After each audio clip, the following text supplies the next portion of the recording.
Bom dia, povo. Beleza? Vamos lá? Dando continuidade à questão de números complexos, né? A gente tem tido algumas aulas. O último vídeo que eu passei explicando para vocês, números complexos, parte um, a gente trabalhou ali com a ideia do número complexo, ou número imaginário.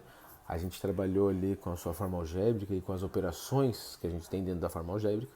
E terminamos com potência do número imaginário, potência do número imaginário. Lembrando que a gente tinha a sequência i elevado a zero, i elevado a 1, i elevado a 2, i elevado a 3, e aí começava a repetir, tá? Para a gente fazer essa aulinha de hoje, eu vou trabalhar com vocês a representação geométrica dos números complexos. E eu já vou dizer para vocês, cara, que isso é muito importante eu entender a representação geométrica, entender essa questão aonde eu vou colocar isso tudo aí, tá? Até porque a representação geométrica vai ser muito utilizada depois dentro ah, da parte de operações, tá? Então a gente vai usar a representação geométrica. Da representação geométrica nós vamos partir para forma trigonométrica. Vou mencionar a forma polar para vocês e eu vou dizer o porquê que eu vou mencionar a forma polar, é interessante a gente saber isso. Tá? E daí operações. Eu não sei se vai dar tempo de fazer toda a aula hoje, acredito que sim. Tá? Então vamos junto aí pensar um pouquinho na representação geométrica do número complexo. Então vamos lá, tá avançando um pouco, hein? A ideia básica de representação geométrica surgiu há muito tempo atrás, tá? Um matemático norueguês, salvo engano da minha parte, ele sugeriu que um número complexo fosse representado em um plano com o eixo horizontal e o eixo vertical, mas isso ficou muito abafado, tá? Extremamente abafado. Até que dois matemáticos contemporâneos acabaram retomando essa ideia, retomando esse estudo aí para poder fazer a representação geométrica, né? Foram eles Jean Argan e o matemático Gauss, que a gente conhece lá da PA, né? Soma dos termos de uma PA, o pequeno Gauss que fez a soma lá. Eles retomaram essa ideia de representação geométrica e eles conseguiram aí bolar a ideia que é utilizada até hoje, tá? Então, ideia básica, a gente tem dois eixos, o eixo horizontal, o eixo vertical. O eixo horizontal a gente vai dizer que representa a parte real do nosso número complexo, parte real. E o nosso eixo vertical vai ser a parte imaginária. Eu vou tentar sentar um pouco mais para o lado aqui para pôr a imagem aqui para vocês. Tá aqui então o plano cartesiano. A gente não vai mais chamar de plano cartesiano, a gente vai chamar de plano Argan-Gauss. Por quê? Porque foram os dois matemáticos, né, que retomaram essa ideia e que propuseram isso para matemática. Então, Argan-Gauss é o nome do plano que a gente vai ter aí para representar. Lembrando então que o meu eixo horizontal a gente vai pôr a parte real do número complexo e o nosso eixo vertical a gente vai pôr a parte imaginária do nosso número complexo, ok? Então, dado o plano de Argan-Gauss, a gente consegue denotar um ponto que representa esse número complexo, tá? De acordo com o seu A, que é a parte real, e com o seu B, que é a sua parte imaginária.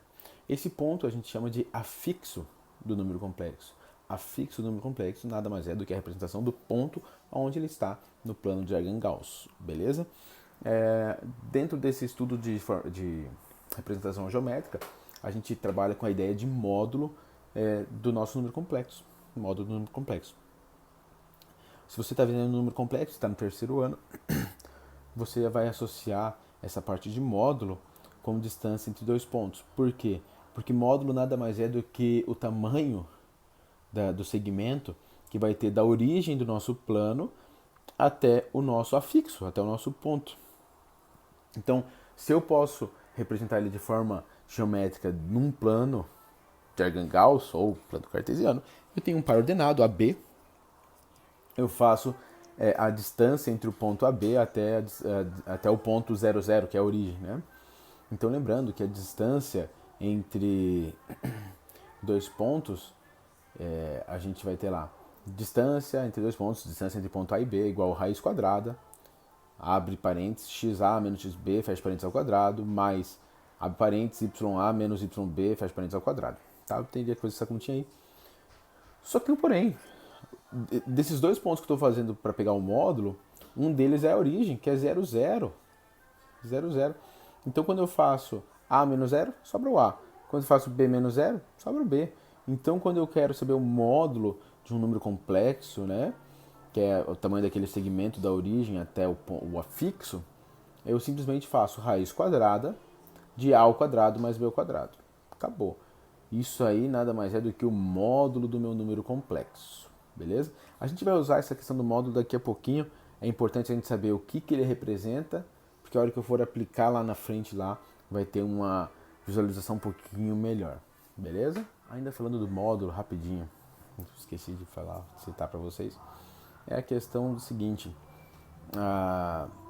o módulo a gente pode usar aquelas duas barrinhas, né, do número complexo, mas também existe uma letra, a letra Rho, que eu vou pôr aí do lado, uma fotinho para vocês, representa também o módulo, tá? Essa é a primeira coisa que eu tinha esquecido. A segunda coisa que eu esqueci de falar para vocês é que existe uma propriedade que fala assim, ó, que se eu pego um número complexo e multiplico pelo seu conjugado, a gente já viu isso aí, o conjugado, toda vez que eu multiplicar esses dois, o número complexo vezes o seu conjugado vai dar A ao quadrado mais B ao quadrado. Então a gente ainda pode dizer, a gente ainda pode utilizar a ideia de que número complexo vezes o conjugado é o módulo ao quadrado, porque é raiz quadrada de A ao quadrado mais B ao quadrado. Eu cortaria ali a raiz, né, com A ao quadrado que eu coloquei. Posso usar isso para alguns exercícios, é interessante para ter a saída, tá? E mais para frente a gente vai acabar utilizando isso aí, ok? Beleza, galera. E aí agora, com toda essa parte de afixo, a gente entra numa parte nova ali dos complexos que a gente chama de argumento. Argumento de um número complexo. Vamos lá. Dado um número complexo, eu consigo fazer a representação geométrica dele num plano de Argand-Gauss. Eu consigo saber o tamanho dele, que é o módulo, tá? E uma coisa que a gente tem como calcular é o argumento. O que é o argumento? É o ângulo formado entre o eixo x e o segmento, né? E o módulo dele ali. Então, se eu quero encontrar esse ângulo, eu vou pôr aqui uma imagenzinha para vocês do nosso eixo, tá? Repare que esse ângulo formado aí a gente tem como que a gente vai usar ele? Repare que eu tenho um triângulo, retângulo ali, né? Formado, aonde a minha hipotenusa é o módulo e os meus catetos são exatamente o A e o B. A e o B. Tá, beleza, professor? Aí vamos a teorema de Pitágoras? Não. O que eu quero de vocês? Repara onde está o alfa ali, que é o nosso argumento. Em relação ao alfa, quem é o meu cateto oposto? Meu cateto oposto vai ser o B, que é a parte imaginária, né? Vai ser o B. Quem é a hipotenusa? É o módulo. Isso quer dizer que seno de alfa é igual a B sobre o módulo. Olha o meu cateto adjacente alfa. É o A. Então quer dizer que o cosseno de alfa é igual a A sobre o módulo. Porque eu estou usando a trigonometria básica. Né? Eu tenho um videozinho de trigonometria básica, caso você tenha alguma dúvida, lá no canal. Dá uma olhadinha lá. Quando eu faço isso, eu sei que cosseno de alfa é A sobre módulo de Z, ou módulo do número complexo. E o seno de alfa é o B sobre o módulo. Tá? Vamos lá, isolando, eu quero que você isole o A e o B. Isole o A e o B. Tá? O módulo está embaixo no denominador, passa para o outro lado multiplicando. Então eu sei que meu A é módulo, né, ou vamos chamar de ρ vezes o cosseno, e o meu B é o ρ vezes o seno de alfa, que é o nosso argumento. Tá? Então, se eu quero descobrir quem é o argumento, que é o alfa, eu preciso só decifrar. Opa, esse valor de seno e cosseno. Um detalhezinho importante, quer ver? Se meu seno é positivo e meu cosseno é positivo, em qual quadrante está? Se meu seno é negativo e meu cosseno é positivo, em qual quadrante que está? Essa é a primeira ideia, eu achar o quadrante, mas depois eu tentar descobrir quem é o ângulo.